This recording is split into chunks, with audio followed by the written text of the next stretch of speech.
I got one more thing though. Okay. Do you want to guess? There we go. You know it.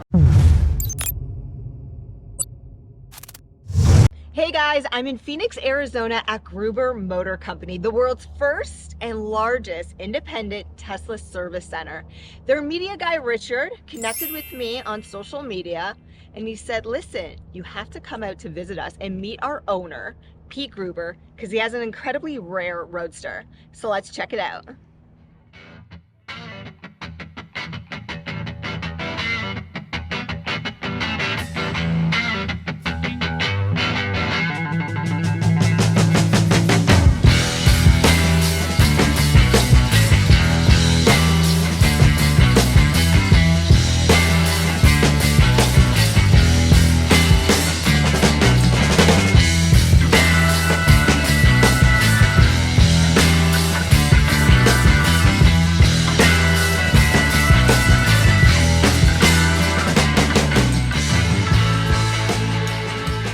Tell me, how do you go from being a Tesla Roadster owner to then all of this?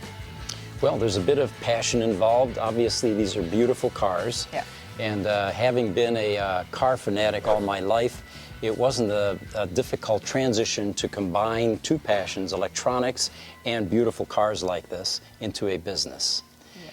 And what essentially started Gruber Motor Company was a recognition that what's in the trunk of these cars is identical to what's in the uninterruptible power systems or critical power systems that we service in data centers all over the United States.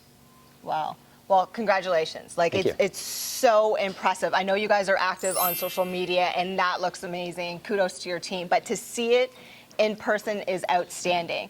And I understand that Roadsters are very rare. So what number is yours? This one is actually VIN number 5. Wow. So it's the 5th production Roadster ever made. And what also makes it unique was the rest of all the Roadsters were made in the United States. They were gliders, empty shells shipped from Lotus directly to Palo Alto to electrify. The first 11 Roadsters were actually built 100% by Lotus in Hethel, UK, and this is one of those cars. I have so many other questions, but let's go for a drive. So if you only drive this occasionally, right? What's the best feature about it? Can I tell you? Can I answer that for you? Sure. Being an EV? Yeah. It's this right here. Yeah. Instant torque, baby. All about that instant torque. So how much horsepower and torque in here? Well, you just kicked in 288 horsepower. Okay. At 0 RPM with full 288 torque.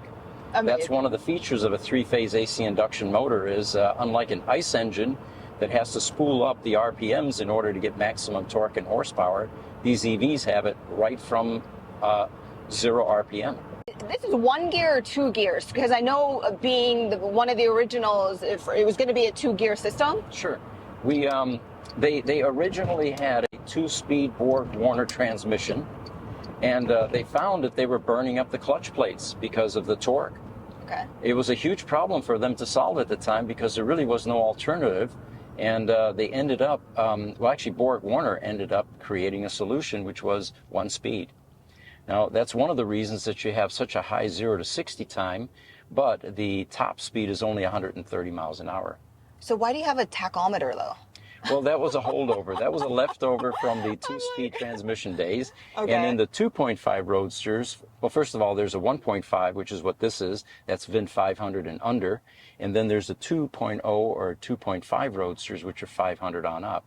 There they got rid of the tachometer in the later versions. And top range in this? Top range is about 155 miles. Okay. That's with a legacy battery pack. And in its day, it was a 200-mile car. Now, the new Roadster battery for this car, for the Legacy Roadster that Tesla's coming out with, gives you about 235 miles range, and that's at 80% charge. If you do a full charge, it's closer to 300. Are you allowed to say how much you purchased it for? Yeah, it was around $45,000 at a time when Roadsters were selling for about 40 or 45, actually. And 40 or 45, like weren't they like $109,000? 109 to about 170,000, depending on the option selected. But there was a period of time when the Roadster valuation had nosedived quite a bit. And part of it was a concern that Tesla may not be recreating the main propulsion battery pack. So some Roadsters actually sold just under $40,000. There were two of them in 2021 on eBay, fully functioning Roadsters. eBay! Yeah. So what would this be valued at today, number 5? You know, they're in the world of cars or any kind of valuation, it's about comp value, and nothing really of this pedigree has sold other than VIN number 13 with 894 miles, which fetched a unprecedented $295,000 about a year ago or so. Wow. But that's the highest recorded legacy Roadster sale ever. Wow, that's impressive. But I noticed going through your website, you also have like something called a matchmaking system with Roadsters? We decided a couple of years ago that there were a lot of people that wanted to find buyers for their Roadster or wanted to buy one, and their only options were auctions. And you know, the auction houses do a great job with most cars, but a specialty EV like this, they have no clue what they're selling. They're unable to provide any sort of tech support. And of course, you have fees included with that. So what we decided to do was to offer a free Roadster matchmaking service to the Roadster community, both buyers and sellers. We provide tech support. We simply unite a seller with a buyer, and they take it from there, negotiating price and all the rest of it. And what are some of the most unique that you have at your service center right now? Right now, we have Founders Series number 3. Elon has Founders 1, Martin Eberhard has 2, and this owner has Founders Series number 3. So you have 3 and 5? Well, I don't own that. That's a customer's car. Oh, okay, yeah. Okay. And then there was a validation prototype, number 28, which technically was never supposed to be released in the field. It was a test car, basically. And that was in the shop for a while. It just left, actually, end of last week. We find that the Roadster ownership early on was either VIP financial people or a lot of celebrities, because Elon had the foresight to promote it to the celebrities or to the Hollywood types. So yeah, I had a chance to buy Telsa Roadster VIN number 6, which would have been really cool because then I have consecutive VINs, 5 and 6, right? Yeah. It turns out it belonged to Marsha Williams, which is Robin Williams' wife. And it was at an auction in Shirley, Massachusetts. It was a bricked car, meaning that the battery was dead on it. And I was bidding on it. It got to about $17,000, and I decided not to go any higher. Now, this was back before Roadsters were really collectible. And the reason being is I had got another car from Shirley, Massachusetts, and it took me 3 months to get it out of there because they have a ordinance that they won't allow transporters into that little town where the auction facility is. And you have to have a double stage process. Somebody has to take it to a mall, and then they have to have the transporter show up. And the coordination just seemed to be troublesome constantly. So I had like almost 3 months of storage charges. And I wasn't happy about that. And I thought, I don't want to go through that again, so I'm just going to pass on this car. To this day, I regret that, of course, because a $17,000 Roadster would have been quite a deal, even bricked, because of its pedigree and its celebrity-owned status. So whoever has that out there, please let us know, because eventually it will end up at our shop, and we'd love to see it again. Gruber Motor Company. Gruber Motor Company, yes. So when driving your Roadster, what's your favorite feature about it? Well, first of all, I always drive mine with the top off. I love the convertible aspect. Doesn't matter what time of year. This morning it was 38 degrees in Phoenix. I was driving it to work with the top off. The favorite part is being a sports car guy. I like the two-seater aspect. I like sitting low to the ground. It's a pain when you go to Starbucks. You know, you have to reach way up there, but other than that, it works. And it's just nimble. It's fast. It can dart in and out of traffic. It's responsive. Yeah. And, you know, unlike the cars that have all of these accessories and the power steering and the power brakes and all of that, with this kind of a car, I can feel the road. It's a joy to drive. Yeah, and you said it absolutely correctly. So, from my perspective, everything you just said, low to the ground, you feel everything, which I love too. No power steering, right? So it's super tough.